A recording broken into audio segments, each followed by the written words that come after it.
on ne peut pas faire appel au règlement sur le même sujet. Vous avez la parole, notre collègue Birame Souleye Diop. Bonjour, Monsieur le Premier ministre.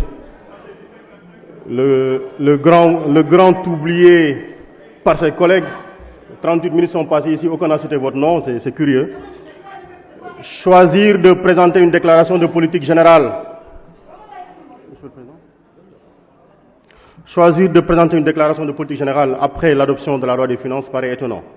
Pourquoi s'attarder sur ce qui n'aurait pu être qu'une énième exposition des éléments constitutifs de l'ensemble des déclarations des ministres? Ça peut être curieux, et je le constate comme ça. Force est d'observer que 60 ans après notre indépendance, le thème des valeurs démocratiques et républicaines est toujours vivace. Et rapidement, j'en viens sur les questions d'état de droit, Monsieur le Premier ministre. Cette déclaration de politique générale se fait en plein débat sur une falsification supposée du règlement intérieur de l'Assemblée nationale. Le concept d'état de droit est inscrit dès le préambule de notre Constitution parmi les valeurs communes à tous. Il entend garantir que toutes les autorités publiques agissent conformément aux valeurs de la démocratie et aux droits fondamentaux sous le contrôle de juridictions indépendantes et impartiales. Le standard de l'état de droit continue de nourrir une littérature abondante, portant notamment sur des violations manifestes qui concernent le principe de légalité, de sécurité juridique, d'interdiction de l'exercice arbitraire du pouvoir exécutif, de protection juridictionnelle effective assurée par des juridictions indépendantes et impartiales. Et toujours par rapport à cet état de droit, on constate que les libertés et les droits fondamentaux sont bafoués, eu égard aux interdictions intempestives des marches pacifiques, des organisations politiques et de la société civile. Et nous pouvons ici, là même et maintenant, citer énormément de personnalités qui sont aujourd'hui détenues pour simplement des expressions, pour simplement l'expression d'une liberté d'opinion, une liberté démocratique, une liberté de presse. Je passe sur les noms. Sur la démocratie, les questions couvertes par la démocratie sont nombreuses et variées, touchant les institutions démocratiques, la culture démocratique, la citoyenneté, la démocratie et la participation. Et à la lumière des défis actuels auxquels notre société est confrontée, deux axes paraissent prioritaires, la gouvernance démocratique et les normes et actions en faveur d'une démocratie inclusive. Mais la démocratie sénégalaise est aujourd'hui dans un coma dépassé, causé par des agressions multiples de la part d'un pouvoir inélégant et qui manque de vision. Et c'est avec indignation que nous notons les régressions sur les acquis démocratiques qui ont été conquis au prix de haute lutte.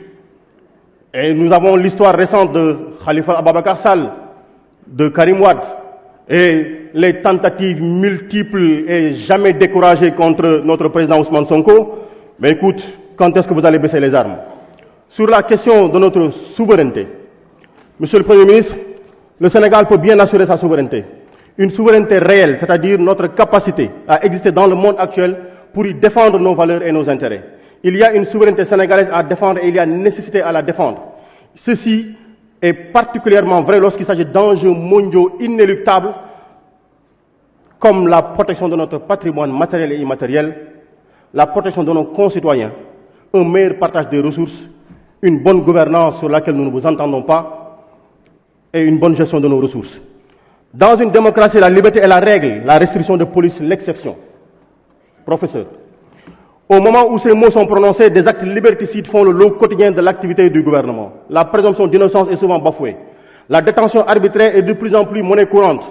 La liberté de manifestation est systématiquement violée. La liberté d'association est malmenée. La liberté d'opinion est encastrée. La liberté d'expression est étouffée. Les droits les plus élémentaires, manger, se loger, se vêtir, dormir, apprendre, trouver du travail, vivre décemment sont devenus difficiles dans ce pays-ci. Nous dénonçons avec, oui, on parlera de viol, parce qu'on en a entendu. Mais laissez la justice faire son travail, c'est ça la politesse également. Nous dénonçons avec véhémence les tueries d'honnêtes citoyens totalement désarmés. Aussi bien lors des manifestations de l'opposition, et je parle des 14 morts.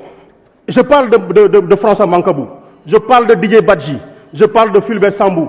Et j'aurais bien aimé qu'on ait un discours fort sur ces hommes qui ont défendu la nation, qui ne sont pas vus par notre famille aujourd'hui. Les conditions de la disparition, les conditions de la mort, on aurait aimé, parce qu'il y a eu des forces occultes, on aurait aimé, parce que quelqu'un est mort, qu'on s'exprime, que tous les Sénégalais entendent que ceci ne nous plaît pas et nous inquiète et qu'il y a une réaction à faire.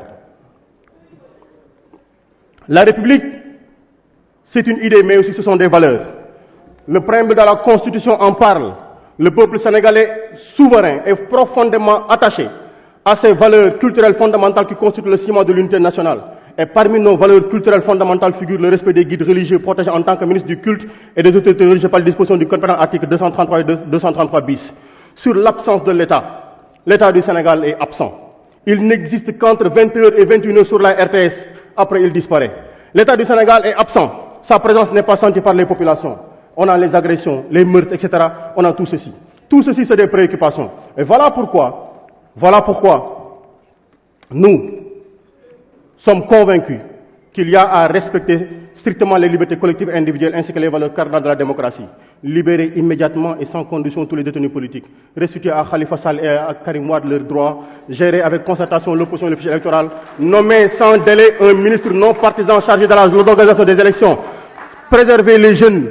Préserver le vote des jeunes avec le cas des primo-votants. Assurer la séparation des pouvoirs. Abréger la souffrance des Sénégalais et des Sénégalais, notamment les couches les plus vulnérables. On va essayer de continuer de discuter. On le fera parce que même dans le brouhaha, notre parole se fera entendre. Combattre efficacement la pauvreté. Mettre au cœur de la politique agro-silvopastorale les intérêts des populations et des familles rurales. Restituer aux populations sénégalaises leurs terres. Réduire le chômage.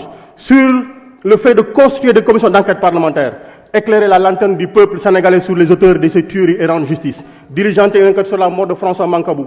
Apporter au plus vite la lumière sur la disparition de Didier Badji et sur la mort de Fulbert Sambou et fermer définitivement ce chapitre de disparition mystérieuse. Diligenter une enquête sur les rapports d'enquête interne de la gendarmerie. Clarifier le cas des contrats d'armement. Faire la lumière sur le bradage de nos ressources. Et c'est informer sur les conditions de cession de nos conditions minières. Les conditions sont posées et on avance là-dessus. Mais au regard de tous ces faits intangibles, Monsieur le ministre, moi je suis encore en train d'attendre à votre deuxième prise de parole en répondant la question de confiance. Si elle ne vient pas, j'informe au regard de tous ces faits intangibles que nous, honorables députés du groupe parlementaire Yewwi Askan Wi, nous allons décider de déposer une motion de censure contre votre gouvernement. Merci beaucoup. Merci, chers collègues. La parole est à notre collègue El Hadji Oumar Youm.